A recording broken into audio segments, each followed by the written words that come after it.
This is Sean with Bodywise Athletic Development. Just enjoying a beautiful day at the park. And I wanted to make a video about some of the breath work that I do on a daily basis. Some of the crucial elements.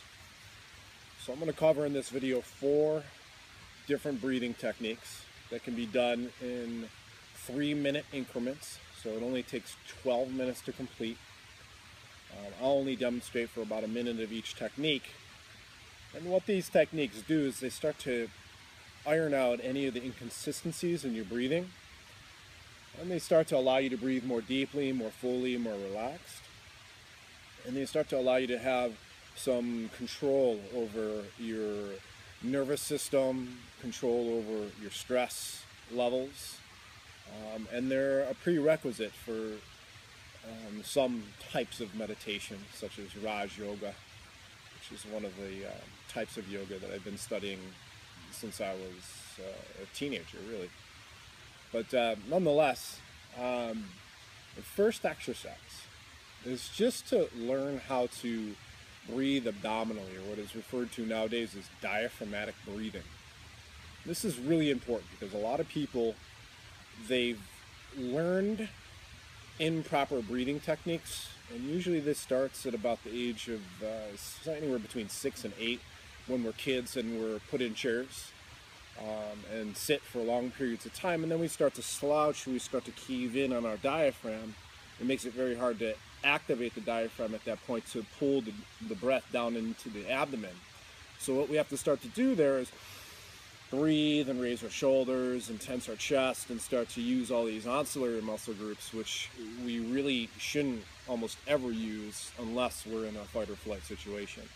So a lot of people are in a chronic state of releasing cortisol and adrenaline in small doses into their bloodstream because of this style of breathing. They lack vitality and energy, so they need to drink coffee and stimulants to kind of get through their day. Versus somebody like me, or somebody that's trained in breath work for a long time, or just developed a comfort with it, will sit more with a straight spine, even if they are sitting in a chair. I'm sitting in half lotus right now. You don't have to sit like this. You can sit in Indian style. You can sit with your feet flat on the floor as long as the spine is straight. And just by keeping the structure of the body more stout, if you will, or with strength, you're able to breathe more deeply. So the very first thing is just to sit with a straight spine. Place the left hand on the belly button. This is the exercise number 1. And place your right hand on the chest, or either way is fine. And just start to notice, number 1, where you breathe from. And we're going to practice something called binary breathing, which is just simple circular breathing. It's inhale flows into the exhale. So with breath work, there's 4 phases of breathing. There's your inhalation. There's the ability to pause at the inhalation or hold the breath after the inhale. There's the exhalation, and then there's another ability to pause with an empty lung. So those are the 4 phases of breath work. But nonetheless, what we're going to do now is we're going to take out any holding. We're just going to breathe in and focus on expanding into the left hand or into the abdomen if your right hand's there. Expanding into the belly and not allowing the chest to rise and fall, and expanding in a way that doesn't create excess tension in the body, and expanding in a way that's full but not rigid. Things that are rigid break, things that are soft bend. They're pliable. We want to be pliable. So just observe for just a moment, and you usually want to do anywhere between a 4 and 8 count on the inhale, whatever's comfortable for you, and a 4 and 8 count on the exhale. So exercise number 1, just again, binary or circular breathing.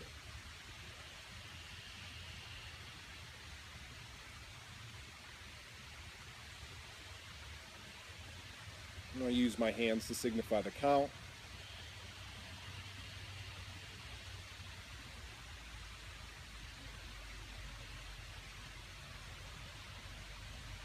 Again, you could take it to 8 if you wish.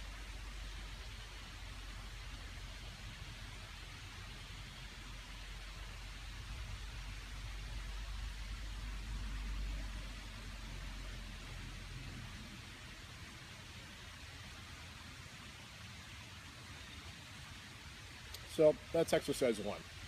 Just set a stopwatch or a timer 3 minutes, and just again, breathe, nice slow count in, slow count out, continual flow of breath, focusing on abdominal breathing, and just readjusting your breath so it moves down into the lower portions of the lung. There's a lot of values to this breathing, such as you gain 2/3 more oxygen with every breath. It relaxes your nervous system. It can help start to stimulate the parasympathetic response, which is a relaxation response.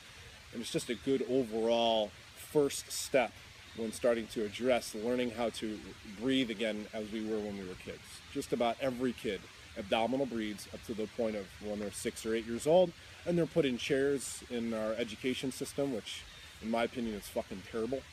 But excuse your language, but nonetheless, just want to be raw and authentic. I just don't agree with it, and I think it does a lot of harm, and a lot of harm that you have to unlearn later on. Thank God I was a little rambunctious and one of the people that really didn't conform to that kind of system. But anyways, so exercise number 2 is going to be what is called 1 to 2 breathing. Okay, so the way 1 to 2 breathing is you inhale for, say, a 4 count, and then you exhale for, say, a 8 count. So the ratio of breath, the inhale to the exhale, is a 1 to 2 ratio. There's a very soft and subtle pause between the inhale and exhale, and then the exhale begins. So this, in the yoga system, the Raj Yoga, is beginner level Antara Kumbhaka, an exercise called, or pranayama called Antara Kumbhaka. And this just, again, starts to address activating the parasympathetic nervous system, calming the system down, allowing our nerves to, again, go at ease, and releasing tension in the body. This is great to do before you try to sleep, if you have a hard time falling asleep. This is good to do when you're stressed. This is good to do as a active recovery after exercise. I own a gym, Bodywise Athletic Development. I train people and myself pretty intensely at times. And this is a good way to activate recovery in that regard as well. But again, it's abdominal breathing strictly. So again, exercise number 2, 1 to 2 breathing. So again, I'll signify the count on my hand. Place my hand on the belly so you can see that this is moving and that this is not. This is crucial, and if you have a hard time with this, I'll put up some other videos that address reintegrating your diaphragm and starting to strengthen one of the strongest muscles in our body, which is the diaphragmatic muscle. So without further ado, exercise number 2.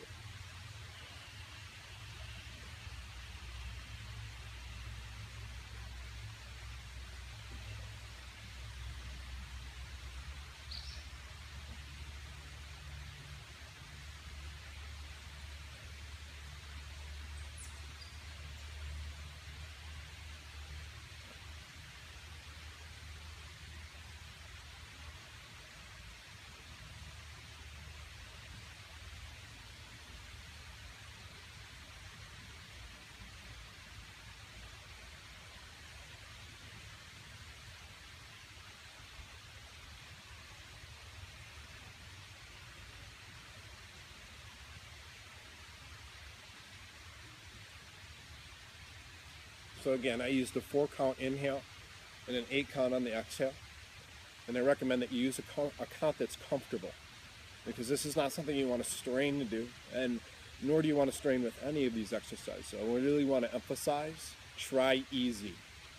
Easy, easy, easy. Again, utilizing breath work and using force will oftentimes be counterproductive. You'll oftentimes feel more stressed than you were when you began, because you're using too much muscle, too much drive, which is really part of our cultural, social norm. Everything is go, go, go, drive, drive, drive, do this, do that. There's very little time for people to actually take the time to breathe. And in my opinion, that's bullshit, because you can definitely make 12 minutes every day to do some basic breathing stuff. So part of my rant, but nonetheless, you have time if you value your health and if you value maybe living life without as much stress and maybe living a little more mindfully.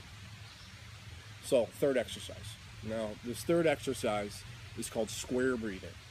And this helps you start to address becoming more efficient with your breathing.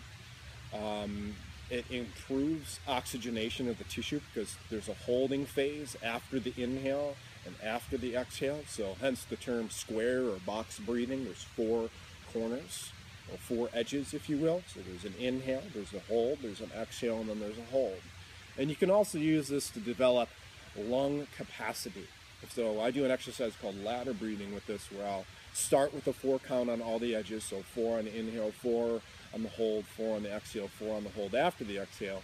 And then I'll increase it by 1 or 2 count every few rounds. So maybe I'll do 3 rounds with the 4 count, then I'll do a couple rounds with 5, then I'll go to 6, then I'll go to 7, then I'll go to 8. And you could take this all the way up into right around, a 20 count once you get really good at this. Again, this is stuff I've been doing for a long time, so my counts, I can take them high, especially on days where I'm not stressed. Days where I'm stressed, I notice there's a little lack in ability to take it up to that level, so I take it where I can, and then I back it back down. So this is the exercise that you want to do after the first 2 preliminary exercises to develop lung efficiency, lung capacity, and just start to understand the phases of the breath. This also will iron out any inconsistencies in your breathing. And after you complete this exercise and you just go back to normal, non-controlled breathing, you'll notice that the breath is soft and very smooth. So exercise number 3, box or square breathing, also known as Sahita Kumbhaka in Raj Yoga. So a lot of these breathing exercises, they have their roots in yoga tradition, or in a yoga tradition that is very old. And they're tried and true. That's why they stick around. But nonetheless, here you go. Box or square breathing. That's the inhale. That's the hold. That's the exhale. That's the hold on an empty lung. That's the inhale. That's the hold. That's the exhale. That's the hold after the empty lung.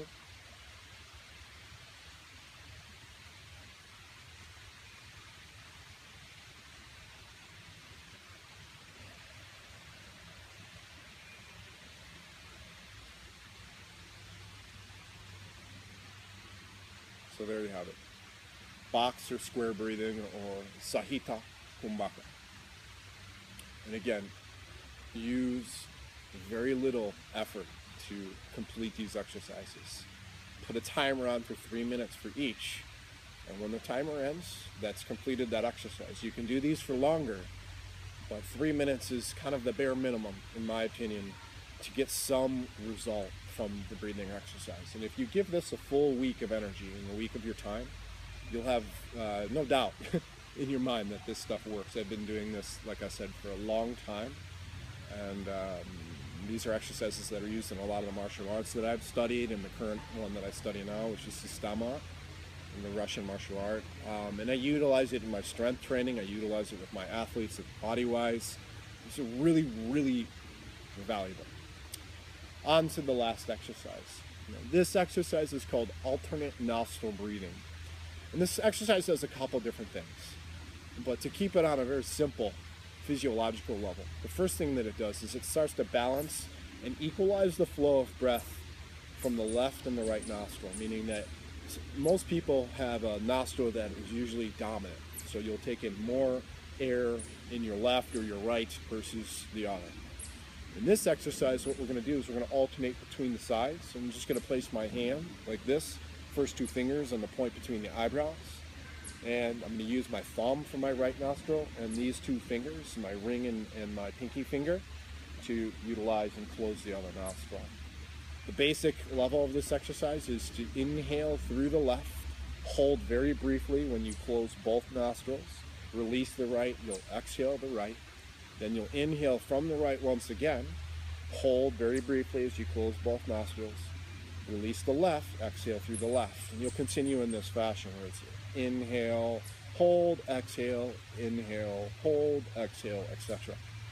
And again, 3 minutes of this, maybe 12 cycles, will help balance the flow so you're taking in oxygen equally between the left and the right nostril. and it balances out the left and the right hemispheres of the brain. This is a good exercise to do as a recovery exercise, as a daily warm-up. I use this exercise in the mornings. And if you have a hard time falling asleep, it can start to help facilitate the activation of your parasympathetic nervous system. So there's a lot of value. There's just so much that this exercise can help you with. Nonetheless, this is also known as Nadi Shodhana, which is again the term that they use in the yogic literature. And this exercise has been around for thousands of years from the Raj yoga tradition. So this is the basic level. You need to start here before you start to take on more intermediate or advanced levels. There you go. So first I inhale with both nostrils. Then I exhale. Then I plug the right nostril, inhale left. Hold both closed, release the right, exhale right. Then I inhale right. Plug both nostrils, release the left, exhale left. Back and forth between the two.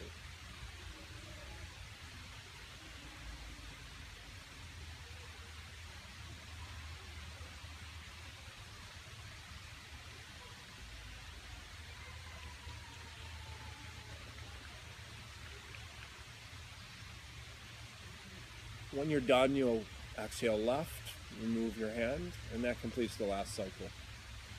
Again, don't use force with this exercise. The hold is very brief. It's only enough time for you to close both nostrils. You can hold your focus and your attention at the contact with your two fingers at the point between the eyebrows.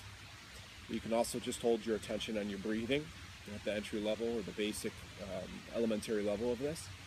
And again, you can start to add in longer holds, and you can start to do Antara Kumbhaka, which is the inhale, hold, exhale exercise that was the 1 to 2 breathing exercise number 2. There's different ways to develop this exercise into more intermediate or advanced levels. But this is where you start. 3 minutes of each of these exercises, 4 exercises, 12 minutes every day. Give it about a week of daily exercise. There's very little excuse people have nowadays to not at least have 12 minutes. Running a gym, I hear excuses all the time. I don't have time for this. I don't time to cook my meals, time to eat healthy. Well, guess what? You're going to make time eventually for either your health or doctor's visits. It's your choice. So I hope you choose your health. Nonetheless, this is Sean with Bodywise Athletic Development. I hope you found this video helpful and useful for just, again, reintegrating your breathing and starting to breathe more mindfully. There's a reason why these types of exercises have been around for thousands of years. This is not a fad. This is definitely, I think, the way of the future as far as the way athletes are starting to train. Yoga is starting to be a little more emphasized with professional level sports and athletes. You're starting to see the Eastern thoughts really integrate into the Western culture. And you're starting to see science validate everything that these yogis were claiming thousands of years ago. And that's nice, because now that science is integrating with the Eastern thought, there's no friggin' excuses anymore. God bless. I hope you again found this useful.